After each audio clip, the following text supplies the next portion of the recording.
예, 안녕하세요. 저는 서울아산병원의 송윤선입니다. 제가 이번 영상에서 다룰 주제는 인트라크레니얼 애뉴리즘의 진단에 관한 것인데 그것의 이제 컨선과 pitfall에 대해서 알아보도록 하겠습니다. 먼저 개요를 보시면 일단 전반부에는 이 뇌동맥류를 왜 진단을 해야 되는지에 대해서 간단히 알아보고 그것을 진단을 할 수 있는 여러 가지 이미징 모달리티들의 특징들을 알아보고 세 번째로는 그 중에서도 특히 MRA의 역할에 대해서 조금 더 자세히 알아보도록 하겠습니다. 또한 후반부에는 이런 MRA 진단에 있어서의 그 컨선과 pitfall에 대해서 여러 케이스들을 통해 알아보도록 하겠습니다. 먼저 인트라크레니얼 애뉴리즘 약 2% 정도의 인구에서 발견이 되는 굉장히 흔한 질환 중에 하나입니다. 실제로 2,000명을 대상으로 했던 그런 MRI 연구를 보시면은 에이심프토마틱 브레인 인팍 다음으로 흔한 질환이었습니다. 약 1.8%에서 발견이 되었다고 보고가 됩니다.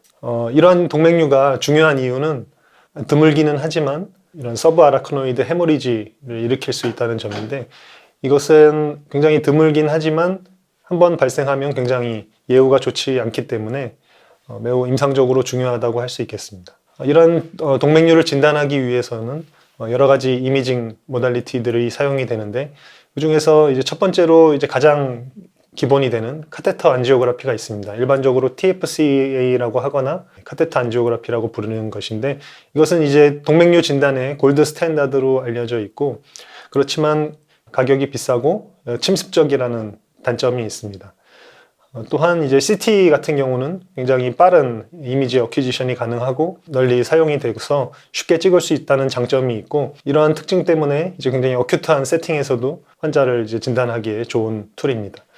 마지막으로 MRA 같은 경우에는 이제 가장 큰 장점이 이제 아이오다인 컨트라스트를 쓰지 않고 레디에이션이 없다라는 장점이 있습니다. 그래서 이제 스크리닝 툴로서 이제 많이 사용이 되게 됩니다. MRA는 여러 가지 종류가 있는데 이제 크게 타임 오브 플라이트 MRA 그리고 컨트라스트를 사용한 MRA 그리고 페이스 컨트라스트 MRA가 있습니다. 이 중 동맥류 진단에서 많이 쓰이는 것은 이 두 가지라고 이제 보이고 그 중에서도 TOF MRA가 더 잘 쓰이게 됩니다.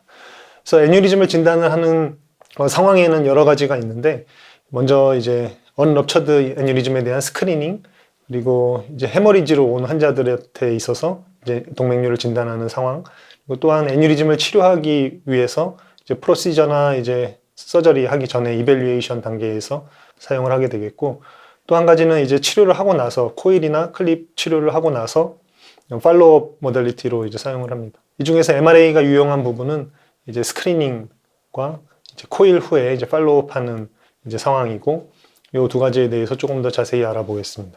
먼저 이제 언럽처드 애뉴리즘에 대한 그런 스크리닝인데 이 동맥류라는 질환이 생각보다 굉장히 흔하고 발생할 수 있는 그런 합병증이 굉장히 심각하기 때문에 이런 스크리닝을 해야 되는지에 대해서 굉장히 논란이 많았습니다. 그렇지만 이제 그 스크리닝을 하려면 이제 커스트 이펙티브니스를 반드시 고려를 해야 하는데 현재까지는 이제 제네럴 파퓰레이션에서 이제 스크리닝은 일반적으로는 권고하고 있지는 않습니다.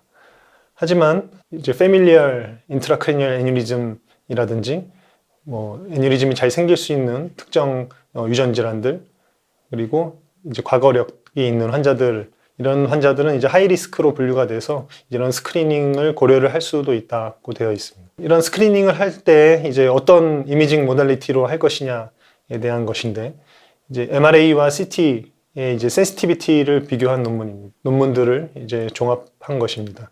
애뉴리즘의 크기별로 조금 차이가 있기는 하지만 5mm 이상에서는 대부분 좋은 결과를 보이지만 5mm 이하의 작은 동맥류에 대해서는 센시티비티가 특히 MRA에서는 굉장히 떨어지는 것을 볼 수가 있는데 사실 이러한 논문들은 대부분 1990년대에 발표된 논문들을 기초로 하고 있고 그런 논문들을 이제 메타 어널리시스 논문을 이제 참고를 하였을 때 2000년도에 발표가 된 논문이고 아까 보여드린 90년대 논문들을 기초로 한 이제 결과입니다. 이제 센시티비티는 87% 그리고 스페시피시티는 95%라고 보고가 되었고 하지만 2014년도에 두 번째 메타 어널리시스가 나왔는데 여기서는 이제 센시티비티가 95%까지 이제 올라간 것을 볼 수가 있겠고 스페시피시티는 이전보다 약간 떨어진 것처럼 보입니다.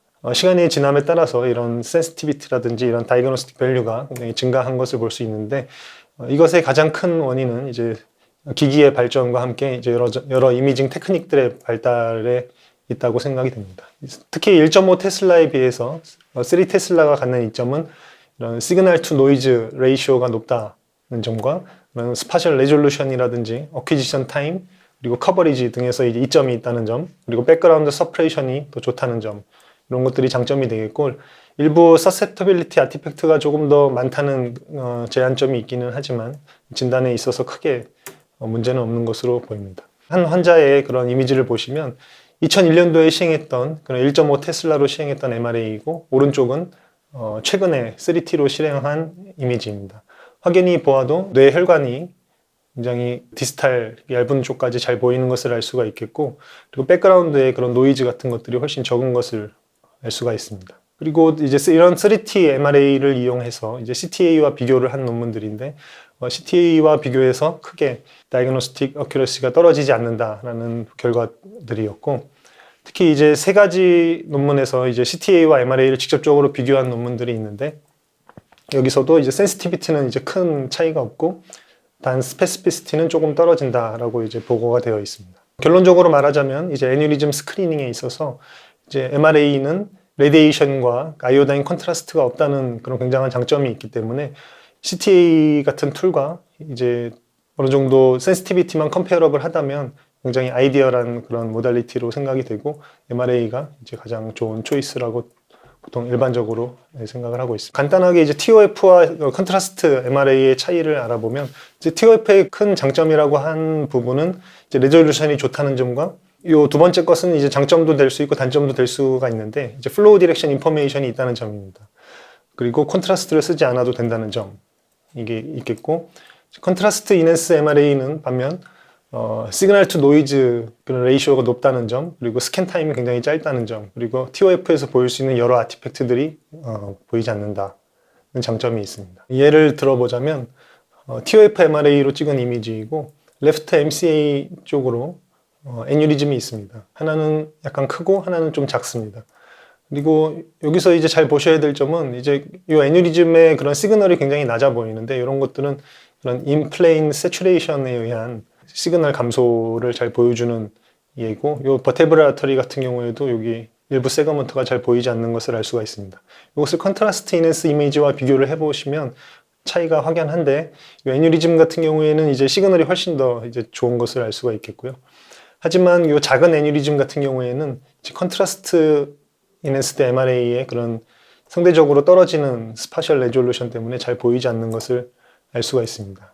이것을 이제 DSA로 확인을 했을 때 이런 애뉴리즘을 잘 볼 수가 있겠고, 사실 이 작은 애뉴리즘에서 기시하는 이런 작은 혈관은 잘 데몬스트레이션이 되고 있지는 않습니다. 참고로 CT와 좀 비교를 해보자면, MRA와 비교해서 이런 애뉴리즘 같은 경우에는 그 애뉴리즘의 내기라든지 혈관의 관계 같은 것을 조금 더 잘 보여주는 것 같습니다. 그리고 조그만한 애뉴리즘도 여기서 나가는 혈관을 잘 보여주지는 못하지만 애뉴리즘이 있다는 것을 디텍션하는 데에는 큰 문제가 없을 것 같습니다.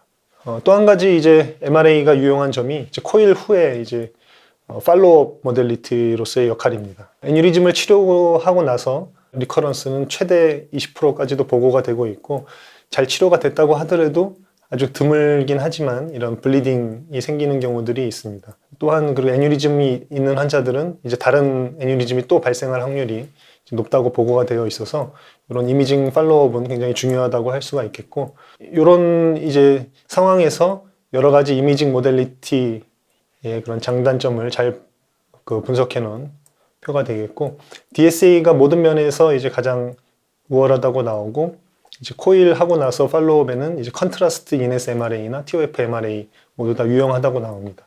CT 엔지오 같은 경우에는 이제 사용할 수 없다고 나오고 있고요. 그 이유는 나중에 또 설명을 드리도록 하겠습니다.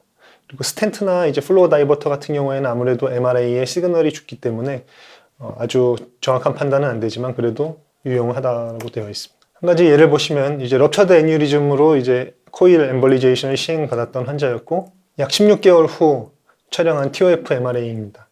이 애뉴리즘 근처로 이 작은 리커런스가 의심이 되는 소견이고, 소스 이미지에서도 이 애뉴리즘 넥 쪽으로 이런 리커런스가 의심되는 그런 필링이 있고, 앞쪽으로는 이 까만 그 코일이 보이고 있습니다. 이것을 확인을 하였을 때 코일을 제거해 보면 그 리커런트 색이 굉장히 잘 보이고 MRA가 그것을 잘 이제 보여주고 있다고 생각합니다.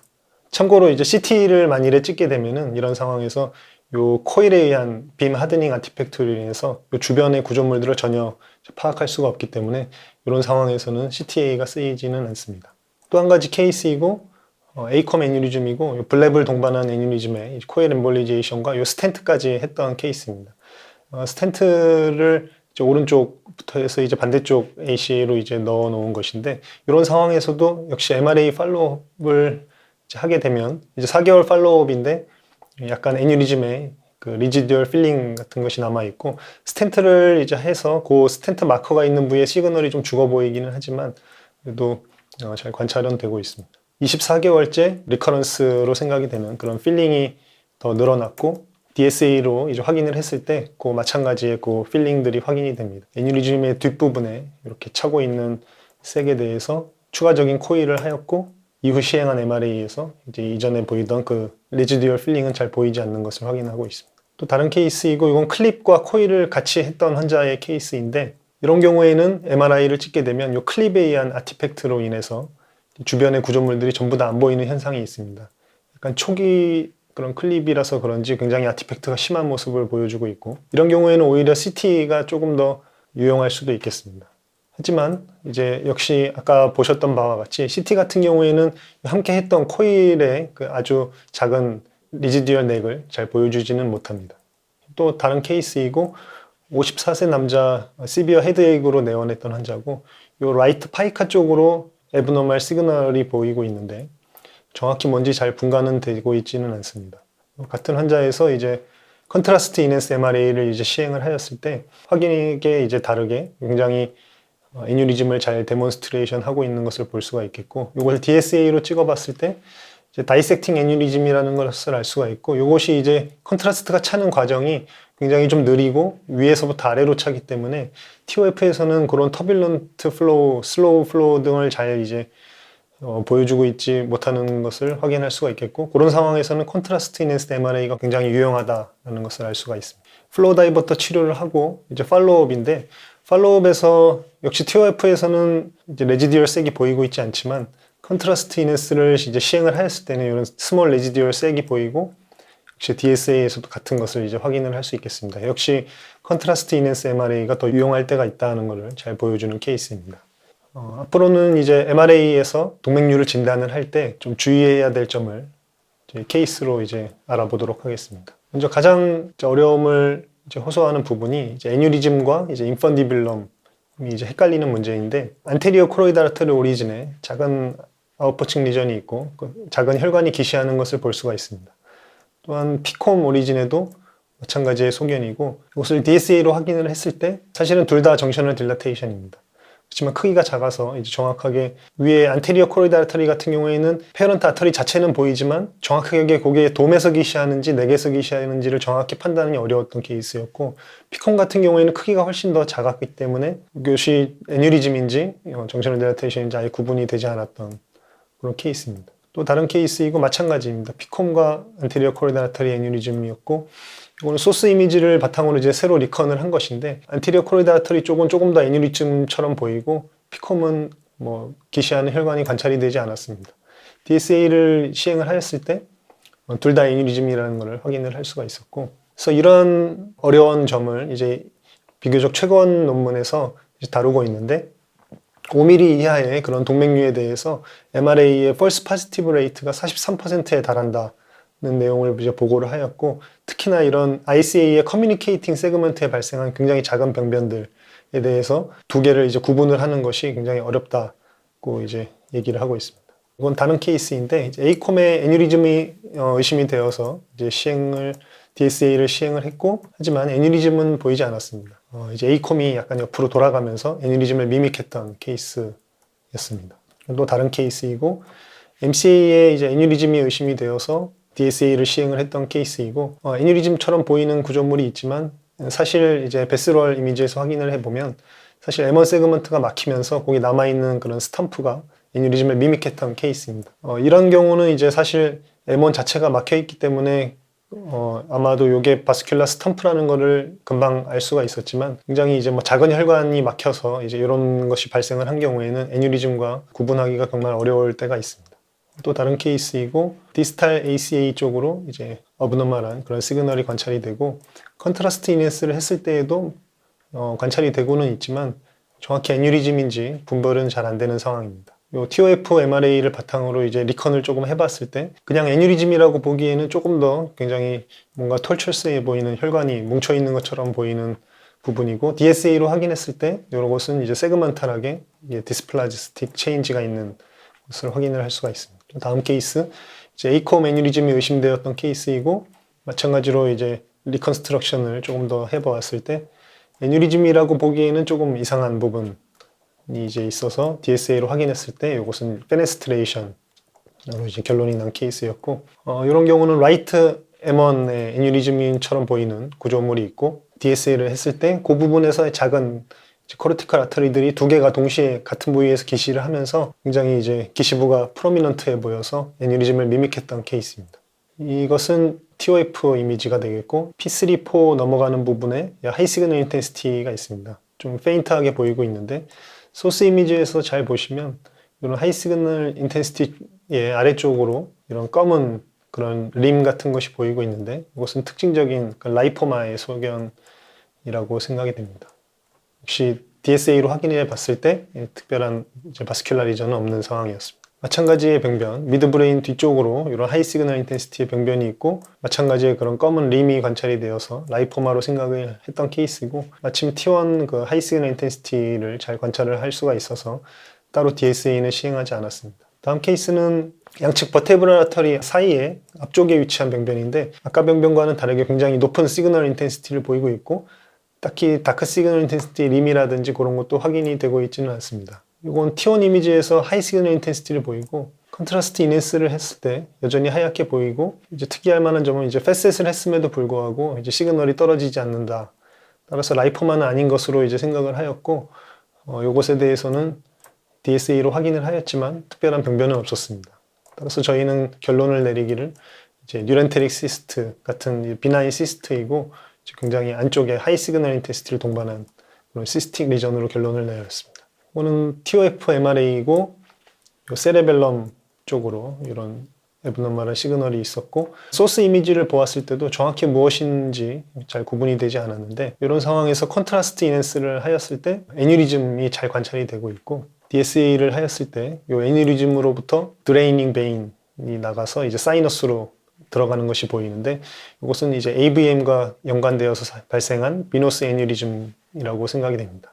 자세히 보시면 컨트라스트 이넨스 MRA에서도 이런 드레이닝 베인을 잘 확인을 할 수가 있겠고 이런 경우에도 컨트라스트 이넨스 이미지가 유용하다는 걸 잘 보여주는 케이스였습니다. 이것은 이제 MCA 주변으로 이제 하이 시그널 인텐시티이고 이것은 이제 서브어큐트 헤마토마가 마치 스롬버스트 애뉴리즘이라든지 다른 바스큘라 리전을 미믹했던 이제 케이스이고 이것은 이제 라이트 ICA 주변으로 하이 시그널 인텐시티가 있고 이것은 소스 이미지를 보았을 때 그 주변의 사이너스의 이제 하이 시그널 인텐시티 아마도 높은 프로테인 함량을 가지고 있는 플루이드로 차 있어서 그렇게 애뉴리즘이라든지 그런 걸 미믹할 수 있는 케이스입니다. 이런 경우에는 이제 컨트라스트 이넨스 MRA를 시행을 하였을 때 보이지 않습니다. 이런 경우는 조금 더 서프레이션이 잘 되는 것도 있고 기본적으로 서브트랙션을 하기 때문에 이런 병변들은 컨트라스트 이넨스 MRA에서는 잘 보이지 않습니다. 종합해 보자면 뇌동맥류 평가에 있어서 이제 다양한 모델리티들이 있고 그것에 이제 특징들이 다양하게 있다는 것을 보았고 특히 그 중에서도 MRA 같은 경우에는 이제 스크리닝